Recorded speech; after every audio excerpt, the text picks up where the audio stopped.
can also be considered as an opportunity.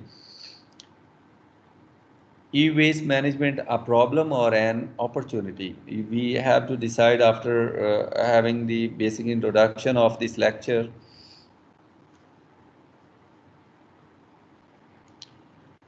We have a lot of vendors who are working in the electronic waste recycling industry. लोग बहुत सारा material जो electronic waste की category में आता है उसको परचेज करते हैं and they dismantle all the components और फिर उसको सेग्रीगेट करने के बाद the spare parts which are useful और रिसाइकलेबल और रीयूजेबल उनको आप सेग्रीगेट कर लेते हैं और जो बाकी है उनको रिसाइकलिंग इंडस्ट्री की तरफ मूव कर देते हैं. तो what is electronic waste? Basically electronic components, anything that has a battery or a power plug comes under the electronic waste category. And e-waste comprises of waste electronic goods which are not fit for their originally intended use. जिस काम के लिए उनको develop किया गया था obviously अगर वो काम नहीं कर रहे तो those would be considered as waste. और इलेक्ट्रॉनिक आइटम्स हैं तो that's why we call it as e waste. इसमें आपके पास बहुत सारी जो कंपोजिशंस हैं वो हैं, कंप्यूटर्स हैं, मॉनिटर्स हैं, कीबोर्ड्स हैं, फोटोकॉपियर्स हैं, टेलीविजन्स हैं, मोबाइल फ़ोन्स हैं, VCRs हैं, फैक्स मशीन्स हैं, वीडियो गेमर्स हैं, डिजिटल कैमरास हैं, स्टीरियोस हैं, माइक्रोवेव ओवन्स हैं, वॉशिंग मशीन्स हैं, डिश वॉशर्स हैं. There are a lot of items जो आप इसमें मोबाइल फ़ोन्स हैं, आप इसमें हेयर ड्रायर है, आपके घर में एक सीलिंग फ़ैन है, रेफ्रिजरेटर है, आप कह लेंगे एक लाइट लगी हुई है, इलेक्ट्रॉनिक वेस्ट की कैटेगरी में आएगी वो. कुछ भी आप अपने घर में आप जहाँ पे भी क्लास ले रहे हैं, इवन आपका लैपटॉप, आपका मोबाइल, आपका वाईफाई सिस्टम, कुछ भी आप जो अपने घर में नज़र दौड़ाएं तो जो भी चीज़ बैटरी या इलेक्ट्रॉनिक सर्किट में आती है वो एक दिन इलेक्ट्रॉनिक वेस्ट में आएगी. ठीक है, तो इसकी बहुत सारी डाइवर्सिटी जो है वो ऐड अप हो चुकी है अब हमारे इलेक्ट्रॉनिक वेस्ट में.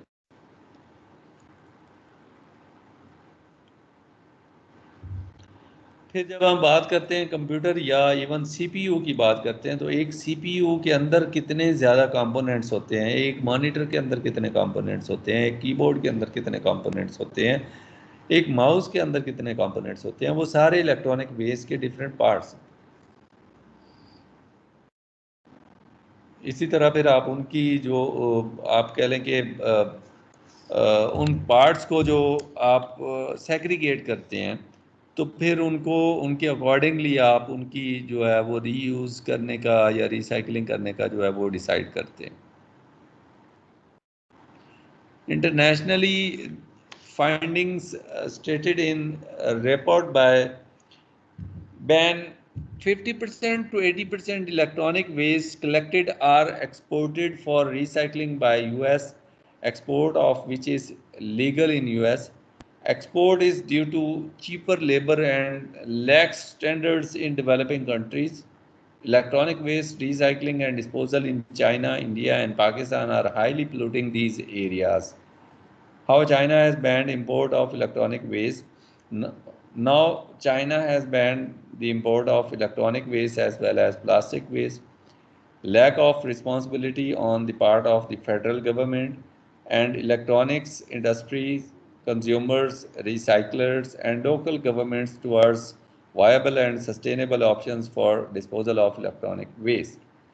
तो अब इसके ऊपर हमारी कोई ऐसा सच कोई मुझे नहीं लगता कि हमारी कोई ऐसा सच पॉलिसी डेवलप हुई है जो हम डिज़ाइन हो चुकी हो. अगर रिसेंटली हो चुकी है तो अदरवाइज़ पहले लोगों को आइडिया ही नहीं था कि इलेक्ट्रॉनिक वेस्ट को भी हमने देखना है. हालांकि डेली बेसिस पे इतना ज़्यादा इलेक्ट्रॉनिक वेस्ट जो है वो एडअप हो रहा है हमारी वेस्ट स्ट्रीम्स में और उसको जो है वो डिफरेंट तरह से लोग हैंडल कर रहे हैं.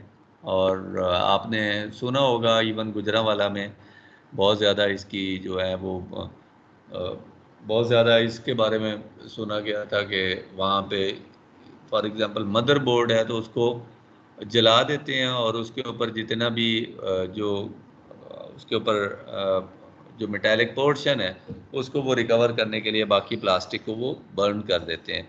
तो उनकी बर्निंग से मेटेलिक पोर्शन तो रिकवर हो जाता है, लेकिन एनवायरनमेंट में बहुत हैजर्डियस गैसेस जो है वो उसकी वजह से एड अप कर रहे होते हैं।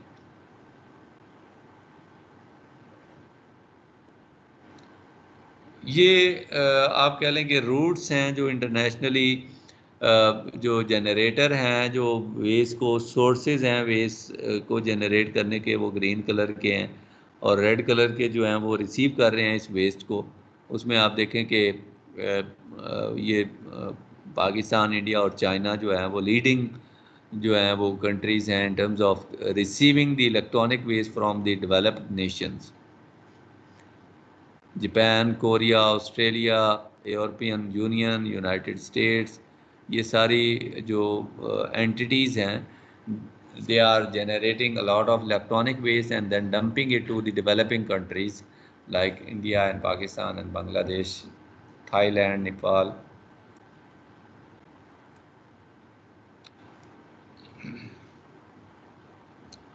प्रोसेसिंग और the recycling of electronic waste in Pakistan, अगर हम इसकी जो पाकिस्तान के जो एग्जिस्टिंग डेटा है, और इवन ये भी एक लिमिटेड स्टडी है, we can not limit our self to this study only. अभी इसमें बहुत ज़्यादा चेंजेस और इंक्रीज आ गया basically.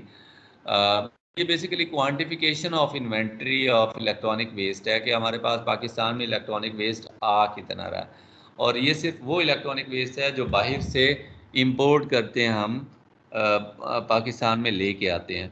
Import of computer equipment in containers 20 to 40 feet size container का है, और जो हम उसको इंपोर्ट करते हैं उसमें न्यू यूज स्क्रैप और एक्सेसरीज जो हैं वो उसमें इंक्लूड होती हैं। कंटेनर विद सिंगल आइटम या मिक्स्ड आइटम्स एंड एक्सेसरीज भी यूज़ होता है। 20 फीट कंटेनर में 8 to 10 टन जो है वो वेट आ जाता है।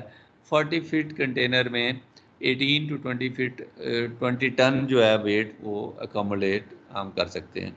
तो ये जितना भी एक्यूमुलेट हो रहा है इसको आप इलेक्ट्रॉनिक वेस्ट की कैटेगरी में इंक्लूड करते हैं।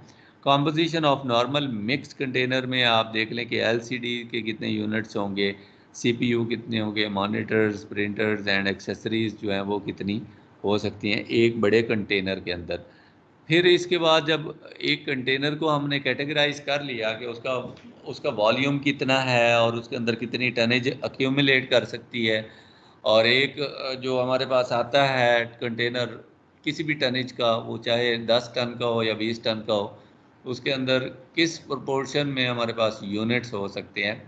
तो उसके बाद नंबर ऑफ कंटेनर्स भी पता होना चाहिए कि इनपुट टू मार्केट पेशावर में 80 to 100 कंटेनर्स मंथली हैं, रावलपिंडी इस्लामाबाद में 40 to 55, लाहौर में 100 to 120 कंटेनर्स मंथली। तो ये आपके पास जो है वो आप कह लें कि ये वो डेटा है जो आज से आज कह लें कि 8-10 साल पहले किसी ने रियल बेसिस पे कलेक्ट किया है और उसको जो है प्रेजेंट किया है। तो अब इसमें ड्रास्टिक चेंज और ड्रास्टिक इंक्रीज बेसिकली आ चुका है। फिर अगर हम इलेक्ट्रॉनिक वेस्ट की बात करते हैं तो वो हैजर्डियस किस तरह से है, उसके अंदर टॉक्सिक कंपोनेंट्स कौन से हैं जिसकी वजह से हम उसको हैजर्डियस वेस्ट कह रहे हैं।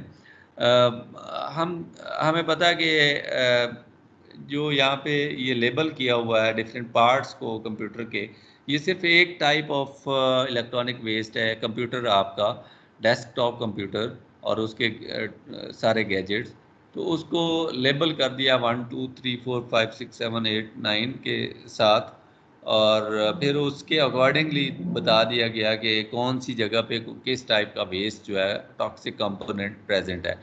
नंबर 1 में lead in cathode rays tubes and solders, arsenic in older cathode ray tubes, arsenic होगा यहाँ पे। इसी तरह से सेलेनियम है, इसी तरह से पॉली ब्रोमिनेटेड फ्लेम रिटार्डेंट्स हैं इन प्लास्टिक केसिंग्स। फिर आपके पास antimony trioxide as flame retardant आ जाता है। 6 नंबर पे आपके पास कैडमियम है in circuit boards and semiconductors, ये सीपीयू के अंदर। इसी तरह से क्रोमियम हो सकता है, कोबाल्ट हो सकता है, मरकरी हो सकता है। ये सारी मेटल्स जो हैं, मेटल कहीं पे भी अगर एनवायरनमेंट में होगी तो obviously that would be toxic to the environment, to the human beings and to the living things. तो ये सारी की सारी जो है ऐड अप होंगी एनवायरनमेंट में, और एनवायरनमेंट से फिर लीच डाउन करेंगी टू दी ग्राउंड वाटर और दी सरफेस वाटर। तो उससे फिर हैजर्डियस कंटेंट जो है वो ऐड कर रहे हैं हम into our food chain.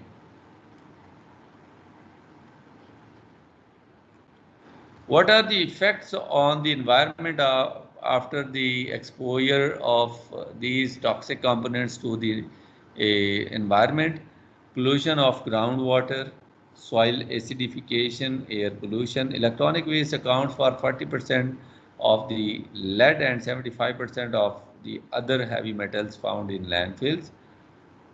Developed countries के अंदर की बात कर रहे हैं कि वहाँ पे अगर डेटा जो है वो एक्यूमुलेट किया गया है, तो वहाँ पे पता चला कि इलेक्ट्रॉनिक वेस्ट जो है वो 40% of the lead and 75% of the other heavy metals जो है वो उसको कॉज किया उसने, जो लैंडफिल्स हैं उसमें।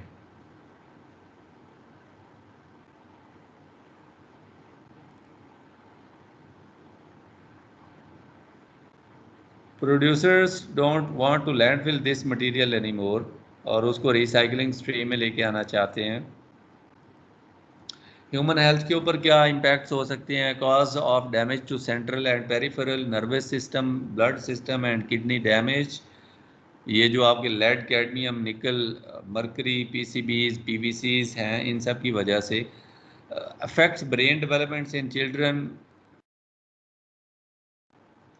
respiratory and skin disorders due to bioaccumulation in fish, asthmatic bronchitis, asthma के इश्यूज हो सकते हैं, डीएनए डैमेज हो सकता है, इम्यून सिस्टम डैमेज हो सकता है, लंग कैंसर हो सकता है, damage to heart, liver and spleen हो सकता है। अगर हमने इनको कंट्रोल करना है तो what are the steps to control the electronic waste in Pakistan और अदर डेवलपिंग कंट्रीज़? सबसे पहले तो हमें स्टेप 1 जो है वो उसमें हमें आइडेंटिफाई करना चाहिए कि what type of electronic waste categories are being imported और being sent to the country.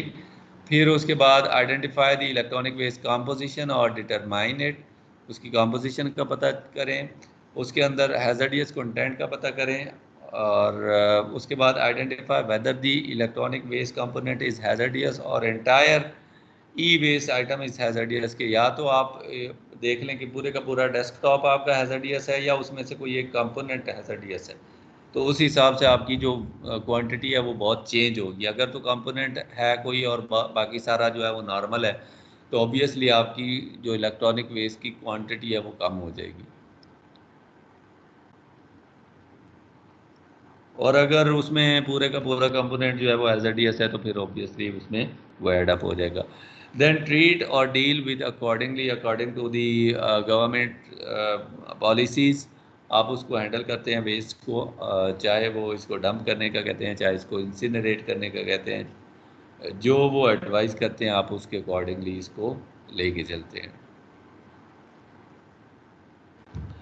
Electronic waste में आपको इम्पोर्टेंट जो बेसिक्स स्टेप्स हैं, उसके साथ साथ डिफरेंट जो एक्टिविटीज़ हैं, फॉर एग्जांपल इन्वेंटरी मैनेजमेंट। आपको पता होना चाहिए कि कितना हमारे पास इलेक्ट्रॉनिक वेस्ट जो है वो जनरेट हो रहा है और आ रहा है और कितना स्टोरेज में है।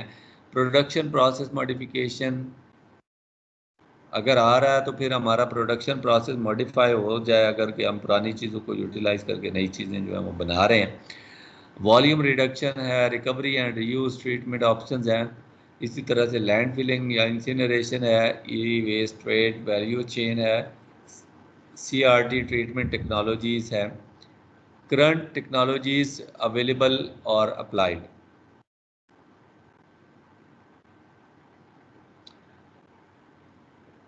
decontamination, dismantling, hammering, pulverization, shredding, density separation, ये डिफरेंट टेक्नोलॉजीज़ हैं जो डिफरेंट लोकल लेवल पे डिफरेंट जगहों पे यूटिलाइज हो रही होती हैं, और इनके अगेंस्ट जो है वो इलेक्ट्रॉनिक वेस्ट जो है उसको हैंडल किया जा रहा होता है।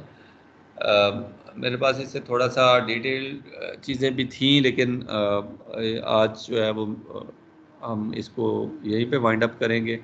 इतना टाइम नहीं था कि हम इसको लेके चलते।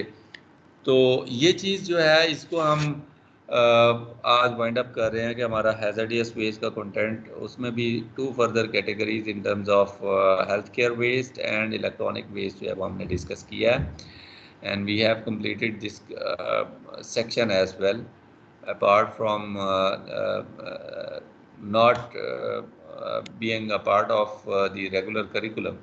तो हमने इसको कवर कर लिया। तो इंशाल्लाह आपको जो है इसमें, आई होप कि आपको इसकी कुछ ना कुछ बेसिक अंडरस्टैंडिंग डेवलप हो गई होगी, और अब आप इसको भी डिस्कस कर सकते होंगे अगर किसी भी प्लेटफॉर्म पे, अगर किसी कॉन्फ्रेंस सेमिनार में आप जाते हैं तो। ठीक है।